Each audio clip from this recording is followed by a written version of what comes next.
अगले 15 मिनट में आप दिन भर की 100 बड़ी खबरें देखेंगे। शुरू करते हैं न्यूज़।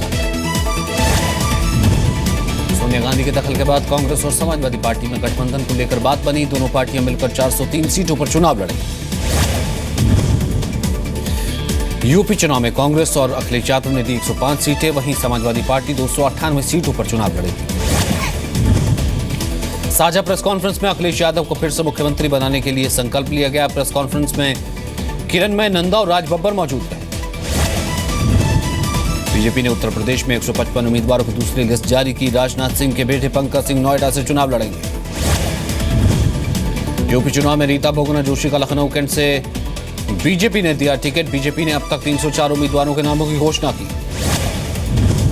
यूपी की दूसरी लिस्ट में बीजेपी ने रायबरेली की सदर से अनीता श्रीवास्तव, इटावा से सरिता भदौरिया और मैनपुरी सदर से अशोक चौहान को टिकट दिया। गोवा में विधानसभा चुनाव के लिए बीजेपी ने जारी किया अपना मैनिफेस्टो। केंद्रीय रक्षा मंत्री मनोहर पर्रिकर ने जारी किया मैनिफेस्टो। गोवा के मैनिफेस्टो में बीजेपी ने दिया विकास पर जोर। बिजली से चलने वाली बसों के अलावा इंटरसिटी बस और मेट्रो ट्रेन की सर्विस देने का जिक्र। समाजवादी पार्टी ने जारी किया मैनिफेस्टो। सत्ता में रहते हुए मंच से गिनवाई अपनी उपलब्धियां। मैनिफेस्टो लॉन्च के मौके पर दिखी पिता पुत्र की दूरियां। मंच पर मुलायम की कुर्सी रही खाली, लेकिन घोषणा पत्र में अखिलेश के साथ मुलायम सिंह की तस्वीर मौजूद। मैनिफेस्टो लॉन्च में अखिलेश बोले, वायदे किए गए पूरे, कथनी और करनी में कोई फर्क नहीं। कार्यक्रम में पत्नी डिंपल और आजम खान मौजूद रहे।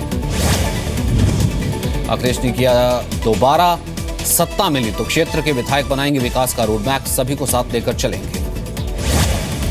अखिलेश ने किया ऐलान, सरकार बनी तो बनाएंगे बलिया से गाजीपुर तक एक्सप्रेसवे। कहा, आगरा लखनऊ एक्सप्रेसवे पर चलने वाले लोग खुद दबा कर आएंगे साइकिल का बजट।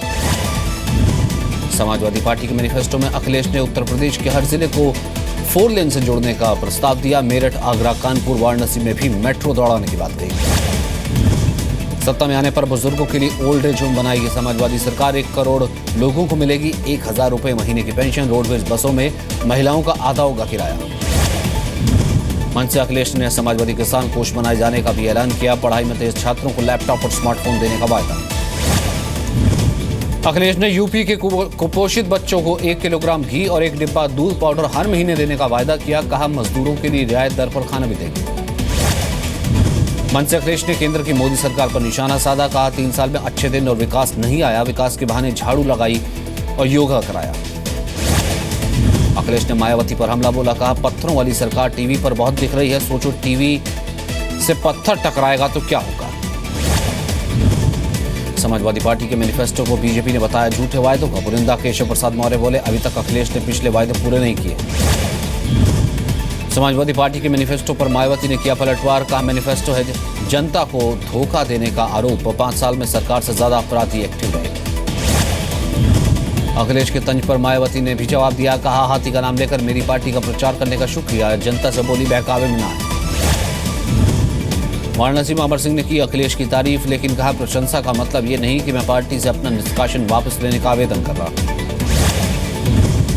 अमर सिंह ने फिर बताया, खुद की जान पर रामगोपाल से खतरा। कहा, आर्काइव देख लो, मैं रामगोपाल के टारगेट पर। मुझे यूपी से सुरक्षित वापस नहीं लौटने की चुनौती। जालंधर में पंजाब विधानसभा चुनाव के लिए बीजेपी ने जारी किया मैनिफेस्टो। अरुण जेटली ने कहा, बीजेपी अकाली गठबंधन पंजाब की सत्ता में लौटा तो आम और खास सभी को फायदा होगा। मैनिफेस्टो में बीजेपी ने किया आर्थिक रूप से कमजोर वर्ग की लड़कियों को पीएचडी तक मुफ्त शिक्षा का ऐलान। हर परिवार के लिए नौकरी देने की बात। मैनिफेस्टो लॉन्च के दौरान जेटली ने बताया नोट बैन के फायदे। कहा, फैसले से देश की अर्थव्यवस्था मजबूत हुई, लोगों की आय बढ़ने से पंजाब का भी विकास होगा। पंजाब चुनाव के लिए कांग्रेस ने जारी किया अपना मैनिफेस्टो। जालंधर में कैप्टन अमरिंदर सिंह ने जारी किया मैनिफेस्टो। जारी करते हुए अमरिंदर सिंह ने किया वायदा, पूर्व सैनिक, छात्रों, वरिष्ठ नागरिकों को राज्य की परिवहन बसों में दिए जाएंगे फ्री ट्रैवल पास। पंजाब में आप से सामूहिक इस्तीफों का दौर। आपके संस्थापक सदस्य हिमांशु पाठक और सैकड़ों कार्यकर्ताओं ने एक साथ इस्तीफा दिया। अरविंद केजरीवाल को बताया पलटू। उत्तराखंड चुनाव के लिए भी देहरादून में कांग्रेस ने किया अपने प्रत्याशियों का ऐलान। 63 सीटों पर प्रत्याशियों की लिस्ट जारी की। 2-2 सीट से चुनाव लड़ेंगे मुख्यमंत्री हरीश रावत। उत्तराखंड में कांग्रेस ऑफिस पर नवीन बिष्ट और आयेंद्र शर्मा ने कार्यकर्ताओं का निकाला गुस्सा। कांग्रेस की लिस्ट में नाम नहीं आने से नाराज थे, मचाई तोड़फोड़, नारे लगाए। उत्तराखंड चुनाव में कांग्रेस को एक और झटका। उधम सिंह नगर से ईश्वरी प्रसाद गंगावर ने छोड़ी पार्टी। हरीश रावत सरकार पर लगाया धोखा देने का आरोप। बीजेपी ने भी उत्तराखंड चुनाव के लिए प्रत्याशियों की दूसरी लिस्ट जारी की। लिस्ट में 6 लोगों के नाम। टिकट बंटवारे के बाद उत्तराखंड बीजेपी में नहीं थम रहा तकरार। नाराजगी का दौर। दूसरी लिस्ट से बाहर रहे टिकट दावेदारों के समर्थकों ने हंगामा किया। आरक्षण पर मनमोहन वैद्य के बयान को लेकर बीजेपी ने फिर दी सफाई। कैलाश विजयवर्गीय ने कहा, मीडिया ने सही ढंग से पेश नहीं किया। समाजवादी पार्टी से बेनी प्रसाद वर्मा के बेटे राकेश वर्मा का इस्तीफा। यूपी चुनाव में टिकट नहीं मिलने से नाराज थे, बीजेपी में जा सकते हैं। मुजफ्फरनगर में बीजेपी प्रत्याशी ने किया आचार संहिता का उल्लंघन। बीजेपी प्रत्याशी उमेश मलिक हजारों समर्थकों के साथ नामांकन भरने पहुंचे। पुलिस कर्मचारी और जिला प्रशासन के लोगों से नोकझोंक।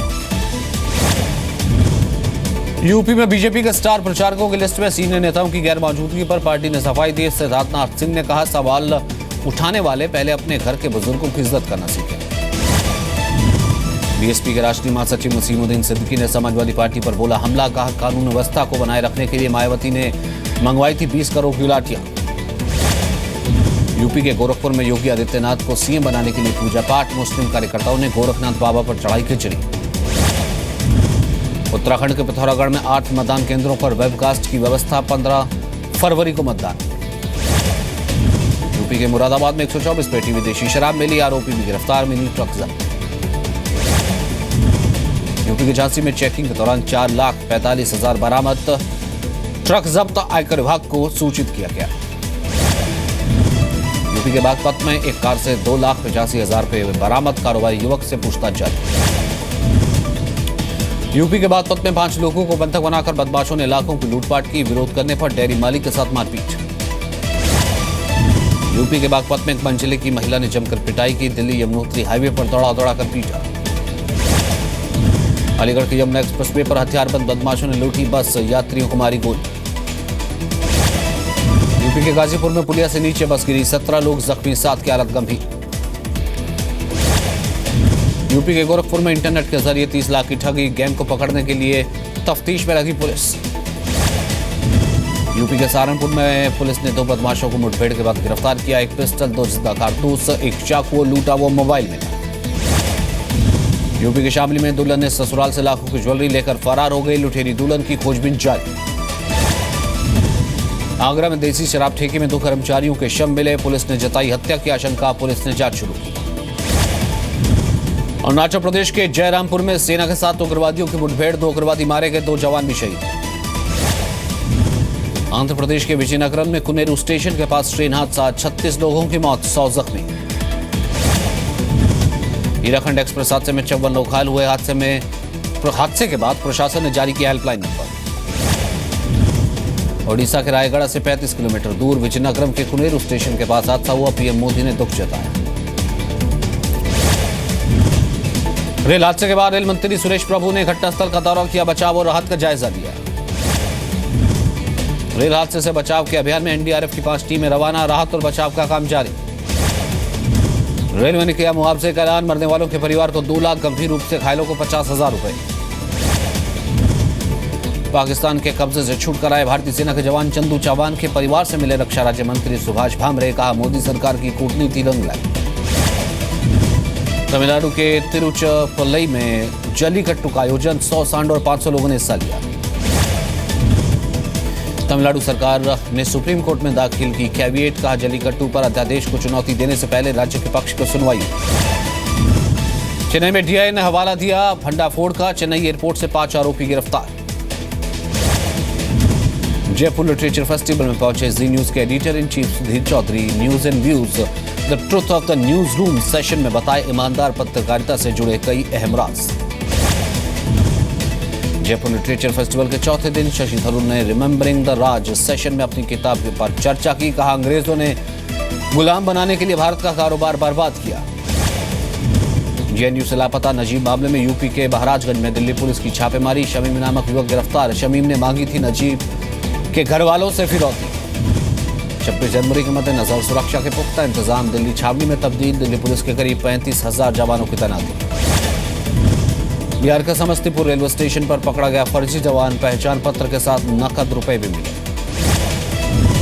झारखंड में हजारीबाग में बेकाबू ट्रेलर की चपेट में हाईकोर्ट के वकील, मौके पर मौत हुई। हजारीबाग से रांची जा रहे थे धर्मेंद्र कुमार। जम्मू कश्मीर के डोडा में तेंदुए ने 12 साल के छात्र की जान ली। ट्यूशन से घर लौटते वक्त हमला किया। मध्य प्रदेश के बड़वानी में जनजाति सम्मेलन के मंच पर सियासी दंगल, सीएम शिवराज की मौजूदगी में हंगामा। एमपी के इंदौर में कार और डंपर में जोरदार भिड़ंत, कार में सवार 5 लोगों की मौत। गुरुग्राम में स्पा की आड़ में सेक्स रैकेट का भंडाफोड़, 12 लड़कियों के साथ 3 ग्राहक गिरफ्तार। हरियाणा के जींद में डीजीपी के एक कार्यक्रम से जुड़ी लापरवाही, बच्चों को थमाए गए ऑटोमेटिक हथियार और गोला बारूद। दिल्ली में नकली चाचा चाची ने ठगी 50 लाख की ज्वेलरी, फर्जी पत्रकार समेत 4 गिरफ्तार। महाराष्ट्र के औरंगाबाद में 15 साल की नाबालिग लड़की के साथ रेप के मामले में 2 लड़की गिरफ्तार, आरोपियों ने बनाया था रेप का वीडियो। राजस्थान के बनासवाड़ा में नशे में 2 भाइयों के बीच मुठभेड़, छोटे भाई की हुई मौत, बड़ा भाई फरार। राजस्थान के अजमेर में वकीलों का हंगामा, झूठे केस में फंसाकर थाने में बुलाकर पुलिस पर मारपीट का आरोप। मध्य प्रदेश के भिंड में एक सब इंस्पेक्टर पर अपनी पत्नी के साथ मारपीट और घर से निकालने का आरोप, एसपी ने की पति की शिकायत। मुंबई के 16 साल के अनुज कानू का मिशन नो स्मोकिंग पापा सॉन्ग के जरिए स्मोकिंग लत छुड़ाने में जुटे। बिहार में मुजफ्फरनगर में गांव वाले बना रहे हैं घर में शौचालय, गांव की महिलाएं भी पहल पर खुशी जता रही हैं। झारखंड के चाईबासा में सफाई के लिए ऐप लॉन्च, 30 ठेलों के साथ सफाई कर्मी भी मौजूद रहे।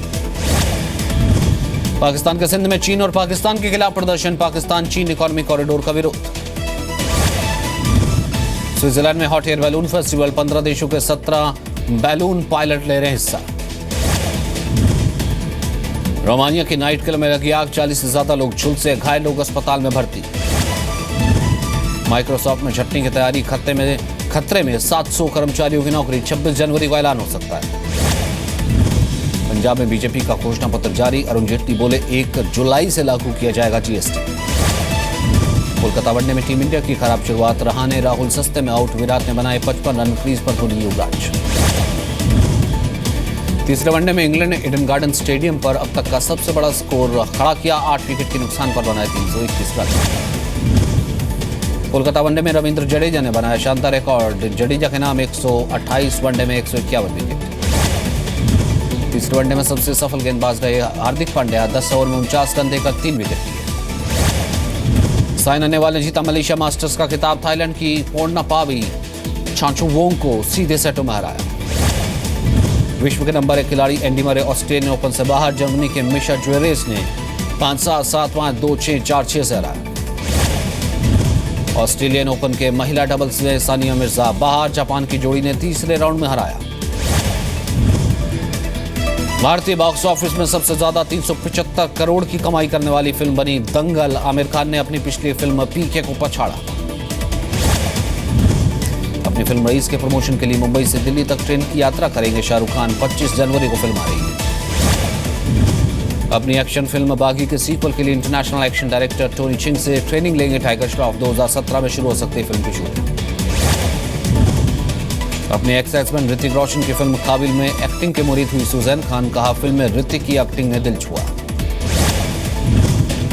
गायक राहत फतेह अली खान का बयान, कहा भारत और पाकिस्तान के बीच प्यार का पुल बनना चाहता हूं, जो हुआ वो बेहद खराब था।